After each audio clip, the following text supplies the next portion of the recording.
Assalamualaikum warahmatullahi wabarakatuh. Hai teman-teman, perkenalkan nama saya Insania Sipasibuan. Saya dari Universitas Negeri Medan, Fakultas Ekonomi, Prodi Kewirausahaan kelas B dengan NIM 7223560004. Nah, di sini saya akan mempresentasikan hasil dari resume materi 1 sampai 7 mata kuliah digital marketing yang diampu oleh Bapak Bambang Purnomo, SEMM. Nah, materi yang akan dibahas yang pertama itu ada why digital marketing, yang kedua ada disruption era, yang ketiga ada social media, yang keempat ada e-commerce, yang kelima ada website, yang keenam ada CEO, dan yang ketujuh ada affiliate marketing. Nah, slide selanjutnya yaitu why digital marketing. Nah, pembelajaran ini menekankan pentingnya data sebagai sumber daya utama di era modern. Ekonomi saat ini beralih dari berbasis sumber daya alam ke ekonomi berbasis pengetahuan dan data, di mana perusahaan teknologi kini lebih berharga daripada perusahaan berbasis sumber daya. Transportasi bisnis digital menjadi kebutuhan mendesak, dengan contoh-contoh perusahaan yang gagal beradaptasi seperti Kodak dan BlackBerry. Digital marketing era revolusi industri 4.0 memanfaatkan teknologi seperti big data, kecerdasan buatan atau AI, dan Internet of Things atau IoT untuk strategi pemasaran yang lebih efektif. Pemasar dapat menargetkan konsumen dengan lebih tepat melalui analisis data, personalisasi iklan, dan menggunakan media sosial. E-commerce juga berkembang pesat dengan dukungan digitalisasi, memudahkan bisnis untuk beralih ke platform online dan meningkatkan interaksi dengan konsumen secara real time. Nah, slide selanjutnya ada disruption era, di mana konsep penting era digital seperti Internet of Things atau IoT dan Big Data. IoT membantu manusia untuk hidup lebih mudah dengan menghubungkan perangkat secara digital. Contoh penerapannya yaitu pada smart home dan kendaraan.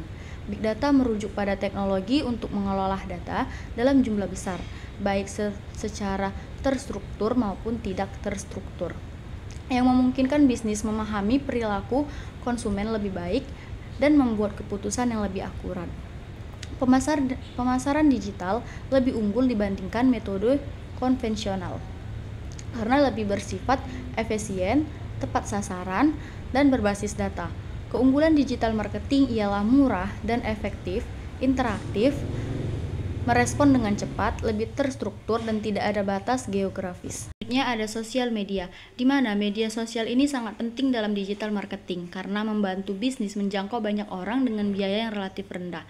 Dengan platform seperti Instagram, Facebook, TikTok, dan WhatsApp, di mana bisnis dapat memperkenalkan merek mereka kepada konsumen dan membangun kesadaran tentang produk atau layanan yang mereka tawarkan. Selain itu, media sosial memungkinkan interaksi langsung antara bisnis dan pelanggan, sehingga pelanggan merasa lebih dekat dan lebih percaya kepada merek tersebut. Banyak bisnis juga bekerja sama dengan influencer untuk memperkenalkan produk mereka yang seringkali dipercaya oleh audiens. Dengan semua data analitik yang tersedia, bisnis dapat melihat apa yang berhasil dan memperbaiki strategi mereka untuk masa depan. Jadi dengan menggunakan media sosial secara efektif, bisnis bisa bersaing lebih baik di dunia digital yang semakin ramai. Nah, selanjutnya ada e-commerce. Apa itu e-commerce? E-commerce itu adalah singkatan dari electronic commerce, yang secara sederhana berarti perdagangan atau transaksi jual beli yang dilakukan secara elektronik, terutama melalui internet. Tokopedia sendiri menguasai tata e-commerce di Indonesia pada tahun 2021 dengan merger Tokopedia dan Gojek yang menjadi Goto. Manfaat e-commerce dapat menjangkau akses pasar yang lebih luas dan efisiensi dalam peningkatan penjualan. Nah, jenis-jenis e-commerce itu ada C2C, yaitu contohnya Tokopedia, B2B contohnya Ralali, B2C contohnya Shopee atau Lazada, C2B contohnya freelancer.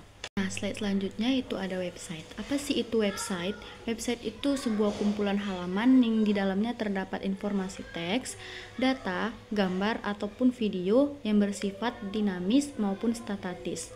Nah, fungsi website sendiri di mana sebagai komunikasi, informasi, entertainment, dan transaksi. Tujuan dari website dapat memperluas jangkauan promosi dan sebagai media pengenalan perusahaan untuk mempromosikan produknya. Pun jenis-jenis website, yang pertama ada blog, kedua toko online, ketiga website bisnis, yang keempat website pribadi, yang kelima website pemerintah, yang keenam website majalah, yang ketujuh website non-profit, dan yang ke-8 itu website portofolio. Nah, ada dua macam website. Yang pertama itu website dinamis, di mana merupakan suatu website yang secara terstrukturnya diperuntukkan untuk update sesering mungkin.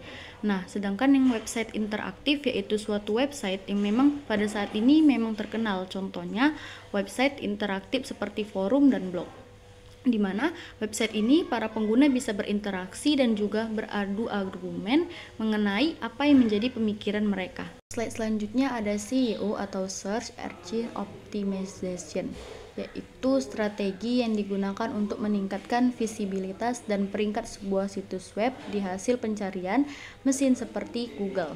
Tujuannya agar situs web muncul di halaman pertama hasil pencarian ketika seseorang mencari kata kunci yang relevan dengan konten situs tersebut. SEO melibatkan pengoptimalan konten, struktur situs, penggunaan data, kunci yang tepat, backlink, kecepatan situs, dan aspek teknis lainnya untuk menarik lebih banyak pengunjung secara organik tanpa harus membayar iklan. Slide selanjutnya ada affiliate marketing, adalah model bisnis di mana seseorang affiliate mempromosikan produk atau layanan milik perusahaan lain atau merchant dan mendapatkan komisi setiap kali terjadi penjualan atau tindakan tertentu seperti pendaftaran yang dilakukan melalui tautan unik milik affiliate tersebut. Proses ini biasanya dilakukan melalui blog, media sosial, atau situs web di mana affiliate menempatkan tautan atau iklan produk yang dipromosikannya. Nah, jika ada pengunjung yang mengklik tautan tersebut dan melakukan pembelian, affiliate mendapatkan persentase dari penjualan tersebut sebagai komisi. Kesimpulannya yaitu digital marketing mencakup berbagai strategi untuk memasarkan produk atau jasa secara online melalui platform seperti website, media sosial, SEO, dan affiliate marketing. E-commerce memfokuskan pada penjualan produk secara digital melalui situs web atau platform jual beli. Media sosial berfungsi sebagai alat promosi yang efektif untuk menarik audiens, membangun brand, dan berinteraksi langsung dengan konsumen. Nah, SEO membantu meningkatkan visibilitas website di mesin pencari, sementara affiliate marketing adalah model berbasis komisi untuk memperluas jangkauan penjualan. Semua elemen ini bekerja sama untuk membangun kehadiran digital yang kuat dan mendorong pertumbuhan bisnis.